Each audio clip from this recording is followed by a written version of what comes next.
to our weekly Northern Nevada Volunteer Opportunities and Updates meeting. We are broadcasting to you live from the Carson City Library Conference Room. I want to thank Marissa and Mike for joining me in person today, and I want to thank all of you guys for joining online. We are recording this meeting, so those who were not able to attend can watch virtually anytime at their leisure. So here's the agenda. Again, welcome. I'm bear.lewis. I'm the Disaster Program Manager here in Northern Nevada. My contact number is listed, or contact information is listed here on the agenda if you want to refer to it. I'm always available to answer questions about disaster cycle services, Red Cross opportunities, things we have upcoming, or just to hear your feedback about things we can do better to serve the mission in Northern Nevada. So always wanting to hear your feedback. I want to welcome everybody again for joining. I also want to welcome our new volunteer that joined us this week, Alexandra V. So I'm not sure if she's online, but if she is, welcome, Alexandra. We're happy to have you join our team. Does anyone have any questions since our last meeting? Okay, hearing none, if you were not available to watch our last meeting or you did not have the link in your email, it is available on our agenda, so you can review it at any time. Some important information that we always cover is, where did we respond to DAT calls this month? Nowhere. We have not had any DAT calls yet this month. So we're into the 10th of October, a third of the way through the month. This happened last month as well, and then we had a rush of calls. And when I say a rush, I mean 4 at the end of last month. So does not mean that this is going to be how October looks for the rest of the month, but so far it has been, we have not been called upon. I'm not going to use the Q word because that will jinx us. Does anyone have any questions about Disaster Action Team? What has not been happening or what is coming up? All right. I don't know how many of you remember back to, July, which wasn't that long ago, and June, when I sent out the last availability survey. I'm going to be sending out an availability survey for this weekend to see who's available to respond should something happen this weekend when we have an unknown, but a large number of expected visitors coming into northern and central and eastern Nevada to experience the eclipse. Per NASA, central Nevada, especially around the Battle Mountain, Winnemucca area, between those two, is the ideal viewing spot for this annular solar eclipse that's going to be taking place at 9:19 on Saturday morning. What that means is thousands of people are going to be coming into the area, and all of the emergency managers are kind of on heightened alert in case something happens when all of these extra visitors are in our state. The weather is looking good. The roads are looking good. They have closed a couple of roads that lead up to some high mountain areas where repeaters are, just to keep people out. So they don't anticipate anything, but I'm going to send out an availability survey anyway. Please let me know if you're available at any time to respond this weekend should something occur and Red Cross assistance be needed or requested in any of those counties. Specifically, there's a lot of celebrations that are happening in the Ely-Baker area, which is almost to the Nevada border in White Pine County. There at the Ely Reservation, they're having some celebrations, and then throughout White Pine County. They're starting on Thursday, October 12th. I'm actually driving out through Eureka and Ely on Friday the 13th, and I'm going to be checking in with the emergency managers in both of those areas just to gauge how many visitors are in the area, if they anticipate any needs or anything coming up based on the extra number of visitors in their areas. The hotels and motels are booked. People have been renting out campsites for $100 a night out in the middle of the desert. So there are going to be a lot of people, but they're all going to be out in the desert and hopefully prepared. So we'll see. If you guys are interested in checking out any of the Eclipse stuff, NASA is going to be broadcasting live from Ely, Nevada. They are going to have a live stream telescope view on YouTube. And there's a bunch of other information on this website, the greatamericaeclipse.com website. And they have stuff about next year's total eclipse that's coming up too. Not in northern Nevada, so it won't be a worry for us, but it might be something cool for you to check out. I am also going to be out at a couple of events. I'll pull those up, upcoming events. So on Friday night, I'm going to be at the Elko Fire Department's Fire Safety Night with Hannah Fuchs, Eric, and Amber Weimer, who are our volunteers from out there in the Elko area. And then on the afternoon of the eclipse, Golconda Firefighter Appreciation Community Barbecue is happening out in Golconda. So if you guys are venturing out into the center of Nevada and you would like to join me for either of these events, you're welcome. Everyone's welcome, and I'd love to see you out there, but I understand it's quite a drive. If you do want to come out and use a chapter vehicle and you're going to represent Red Cross, you can absolutely do that if you're an authorized driver. If you would like to become an authorized driver, let me know and I can walk you through the process. Does anyone have any questions about the upcoming eclipse, the events that are happening, or all the visitors that are going to be in the area, and why I'm asking for responders to be on standby? All right, quiet crowd today. Also, something I'd like to touch base at each meeting is I'd like to send out a big thank you, even though they're not on the meeting with us. But I want to say thank you for going to our responders who have deployed in October. Lou Schwartz and Leslie Hall are in Hawaii. There are still some deployment opportunities. So if you have a couple of weeks or 3 weeks available and would like to travel and experience a deployment, please let me know. I'm going to go over the opportunities and who they're still looking for at the end of the meeting. How is that going in Hawaii? So Hawaii is going pretty well. Things are a little bit confusing right now because they're transitioning from national workforce to local workforce. Yeah. So Leslie and Lou are probably the last of the sheltering workforce that they're going to be recruiting from around the nation, because right now they're only recruiting from local responders.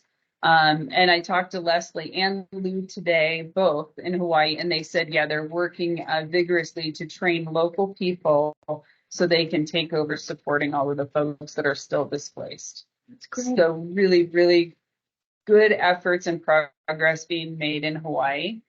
There is still a lot of need out there, though, for shelter resident transition team workers. So if you have any experience in that, and they are looking for experienced workers, please let me know if you're available. That's an ongoing primary need. And those workers are focusing on how the clients that are currently in non-congregate short-term sheltering, how they can move forward into some longer-term sheltering solutions that will also be non-congregate. But it's a tricky situation in Hawaii because there's not enough housing for all of the people that were displaced. So it's going to be an ongoing situation for a while.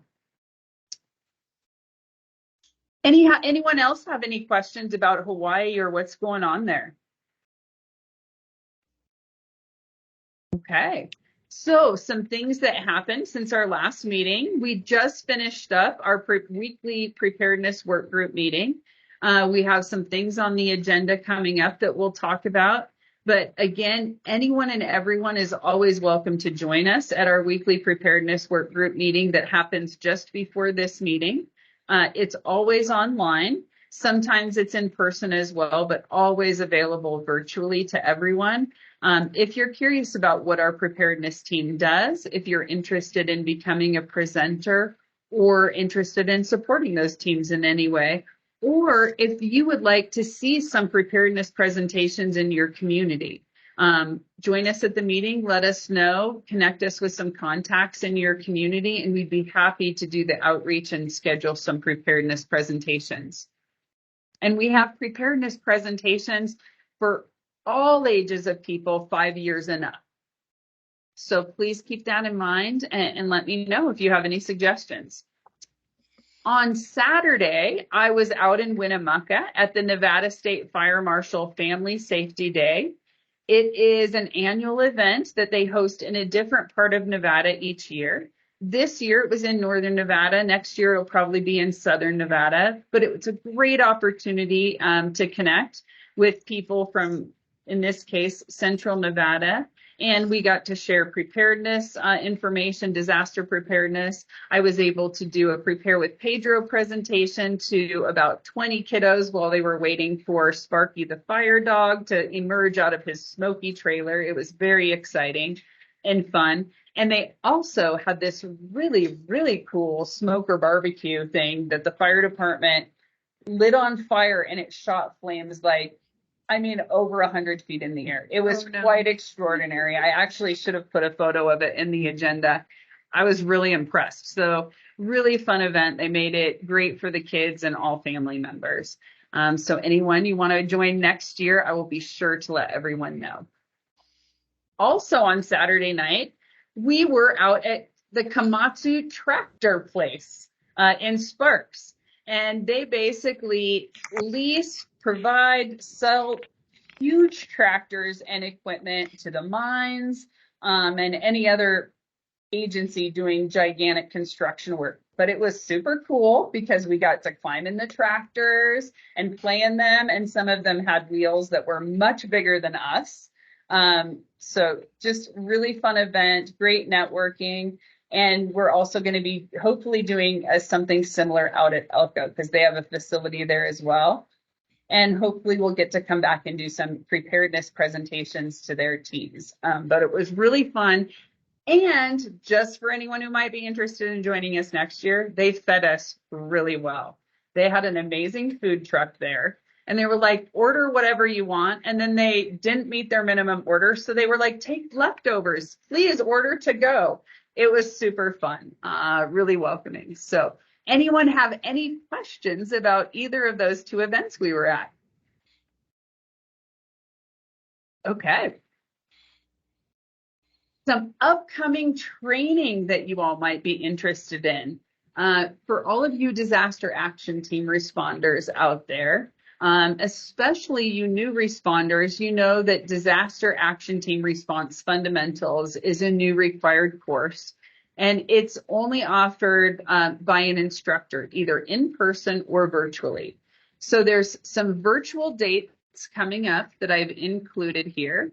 The first one is October 14th. It's being hosted by a different chapter, but everyone is welcome to join. There's still spaces available.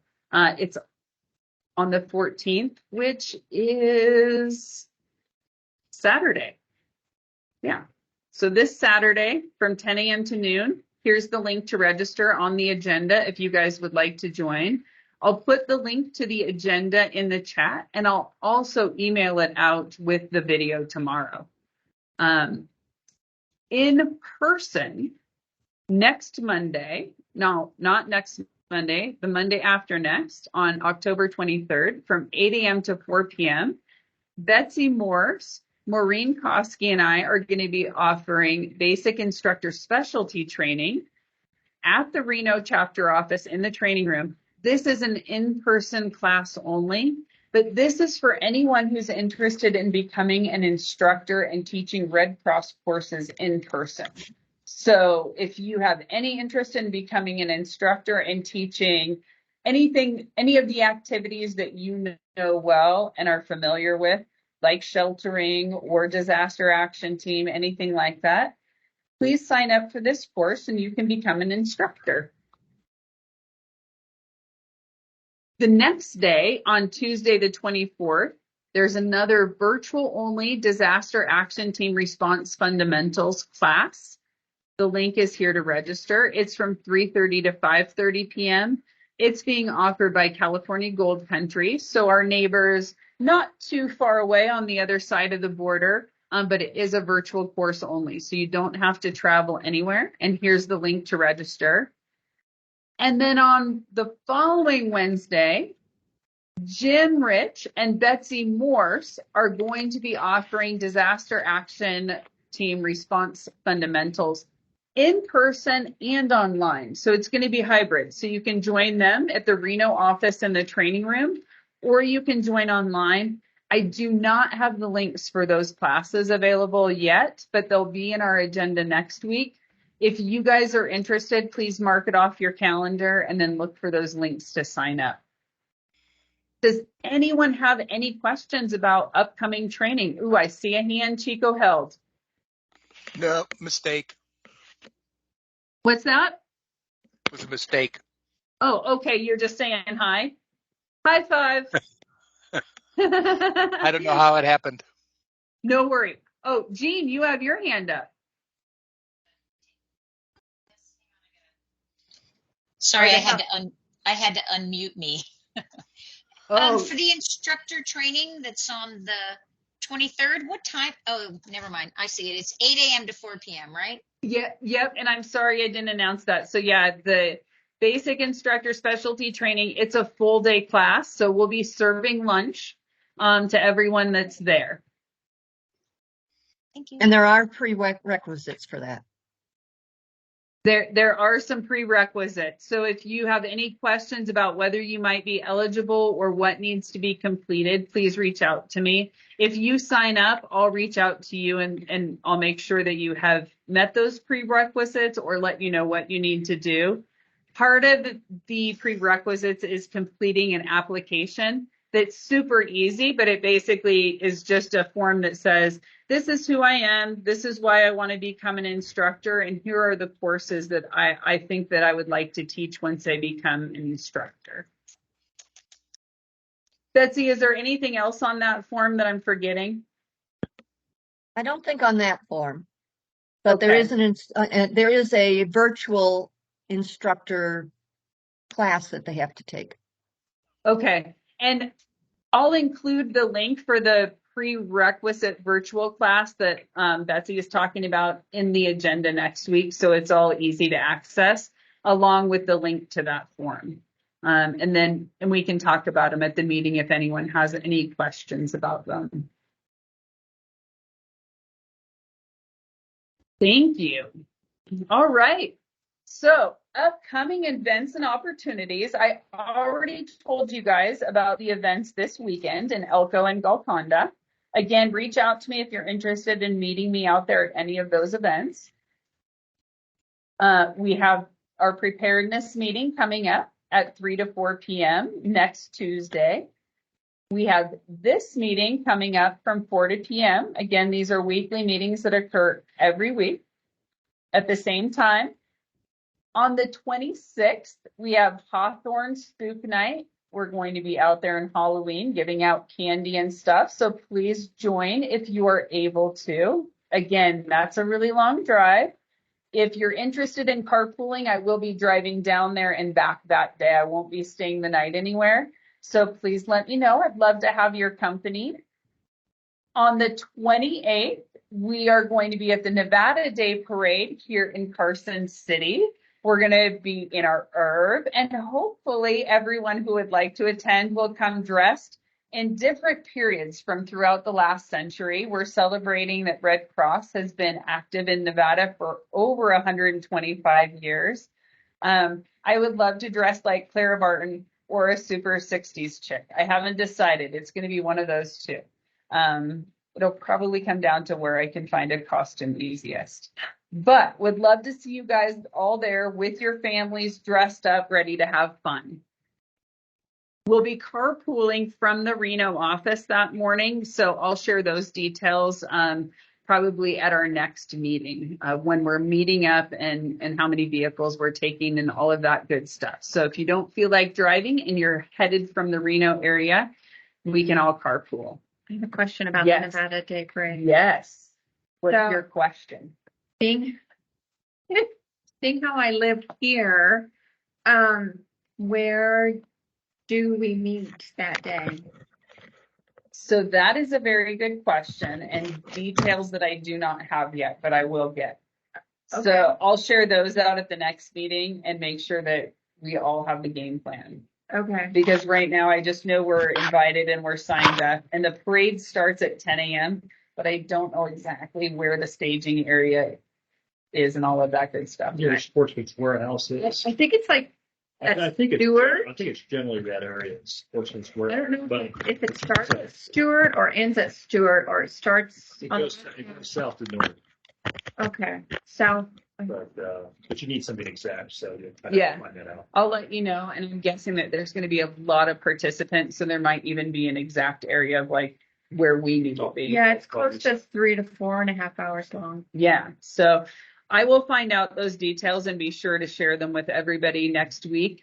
And I'll include them all on the agenda, including maps and links and times and all that good stuff. So everyone knows where they're going and it's easy. I've never been before.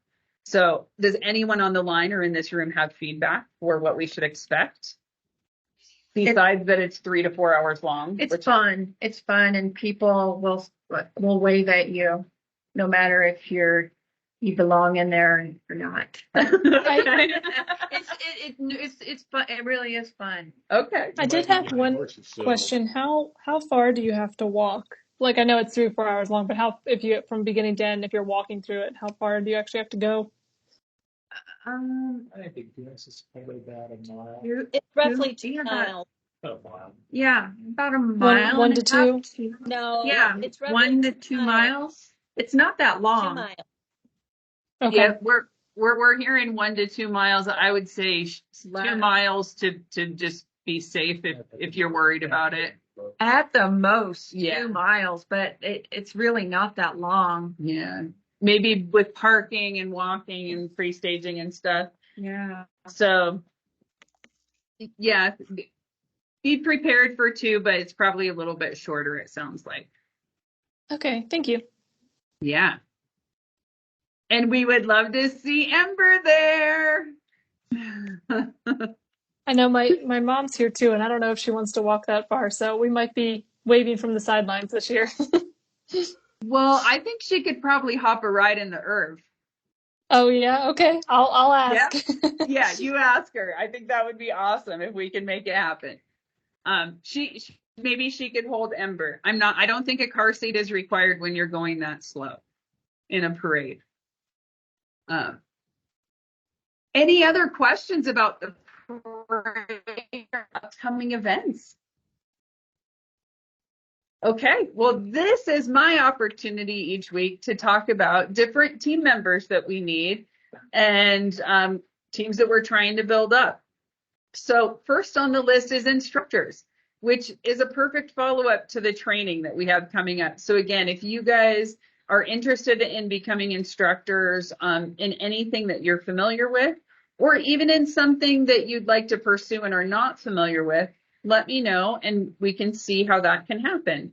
But we are really looking for increasing our capabilities and our training up our workforce. And it seems like more and more people want in-person training experiences so they can network and get to know one another.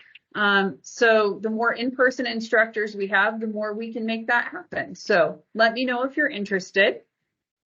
We also always need more and more preparedness presentation presenters. It's one of those things we can never have too much of because the more presentation presenters we have, the more communities we can do the preparedness presentations in, and more frequently we can have more options available for those who make requests on the calendar. So we're going to be having a hands-only CPR training that's coming up, and I should have put that up on the upcoming training, but I just found out about it. It will be on next week's agenda. But if you're interested in becoming a hands-only CPR instructor, there's going to be a training on November 18th at 11 a.m. And again, I'll get those details on here for the next agenda. So if you guys want to sign up, you can. Hands-only CPR is pretty evident. It's basically where we can teach anyone in the community who has the strength to do hand compressions, chest compressions. We'll teach them how to do it. There's no certification with it, but it's intended to give people the confidence that they may need if someone drops right in front of them, to give chest compressions and keep that blood flowing to all the organs until someone more experienced can get there, or until someone can get there with an AED. So really vital and good information for anyone and everyone to have. Again, if you're interested in becoming a presenter of that, super easy. The presentations usually are less than a half hour long, depending on the group size. And we have upcoming training on the 18th. Our Be Red Cross Ready is intended for anyone really middle school age and older, to train them how to be prepared for disasters. Creating a go kit, creating a plan for your family and your home and your household, and how to respond to a disaster, whether you're all together or separate. How are you going to respond? So what does that planning look like? If you would like to become a Be Red Cross Ready presenter, again, it's pretty simple. The presentations are pretty short, but useful information for anyone and everyone. So if you're interested, please let me know. We're also looking for volunteers to do business partner outreach and talk to them about, one, our Ready Rating program, which is how they can prepare their business or organization and how to become disaster prepared. What kind of go kits should they have at their facility? What kind of go kits should they have in their vehicles if they have fleet vehicles? What type of communication plans can they have, and should they help their workforce plan to have so that they can communicate with their families should a disaster occur while they have people at work? Our home fire campaign is our teams that go out and install the smoke detectors to anyone who requests them. And that includes those bed shaker smoke alarms for anyone who's hard of hearing that may not wake up from a traditional smoke detector alarm going off. We always want to do outreach to anybody and everybody about that, but specifically we could do that outreach through our business partners.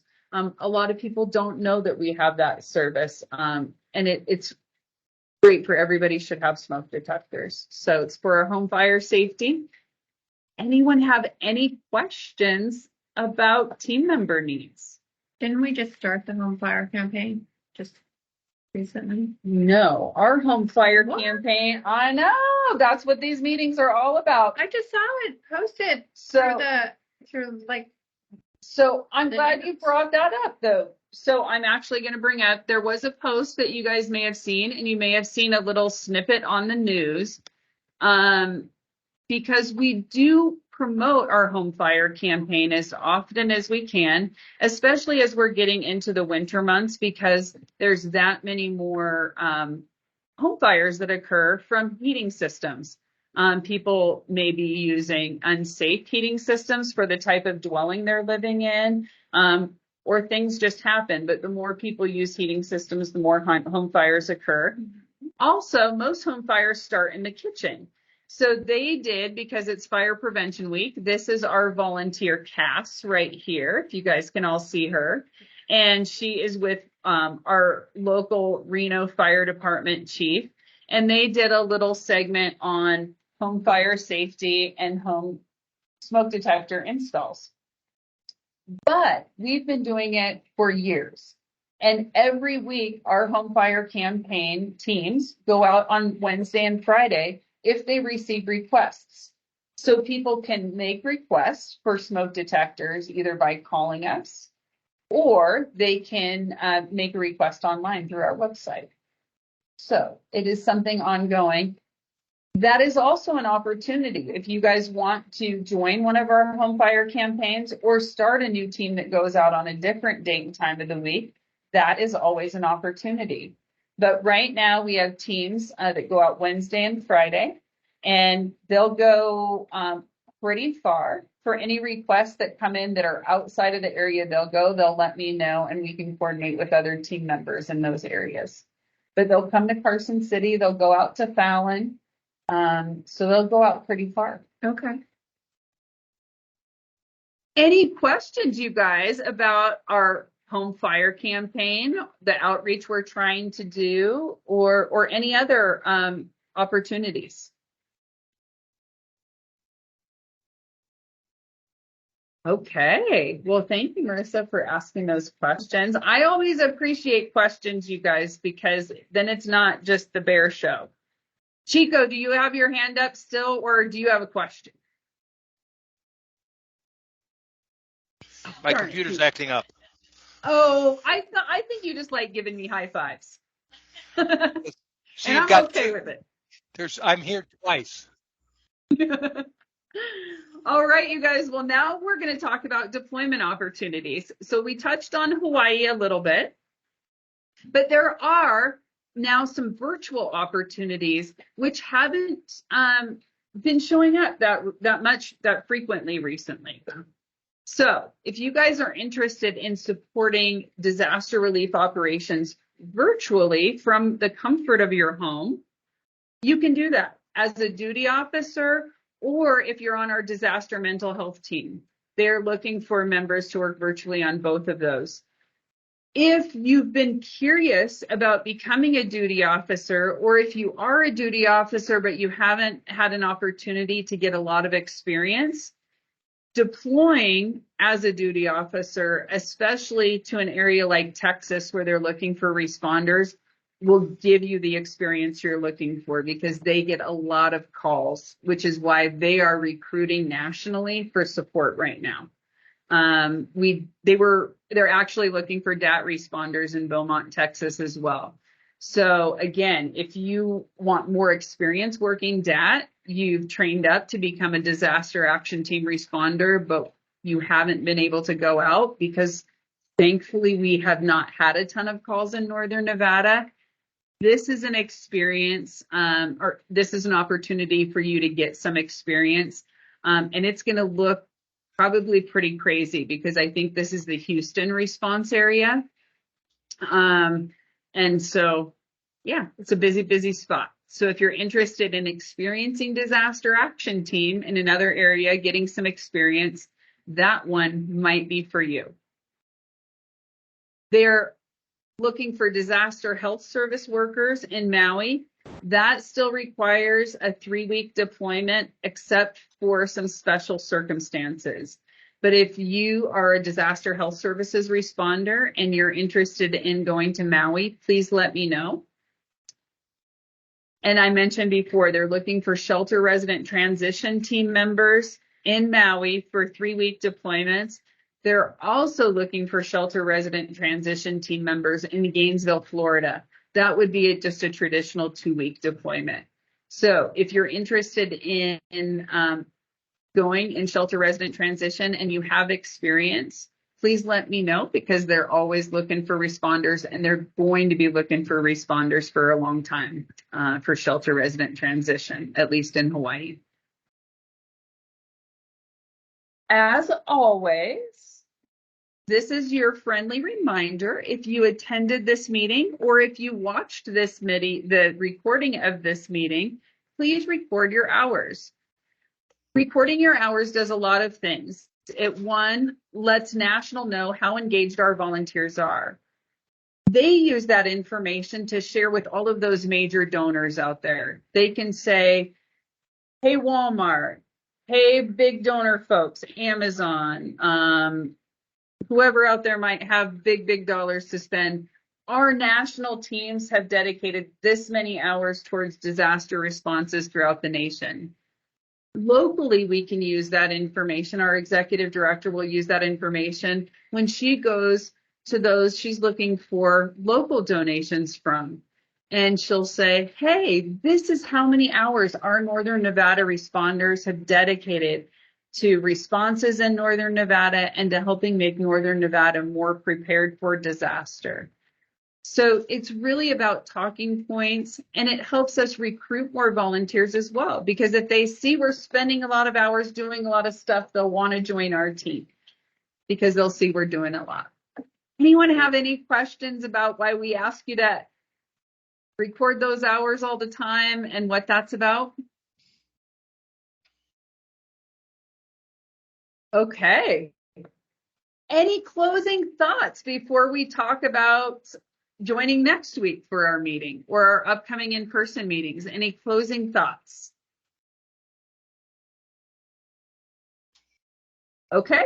Well, next week, our meeting is going to be virtual only. Our next in-person meeting is going to be on the 14th of November at our Winnemucca office. I would love to see a few people join me on that road trip.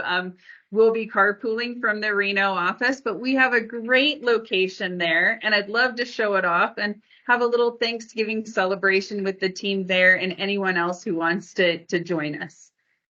So thank you all for attending today, and we'll see you next week if we don't see you at an event before.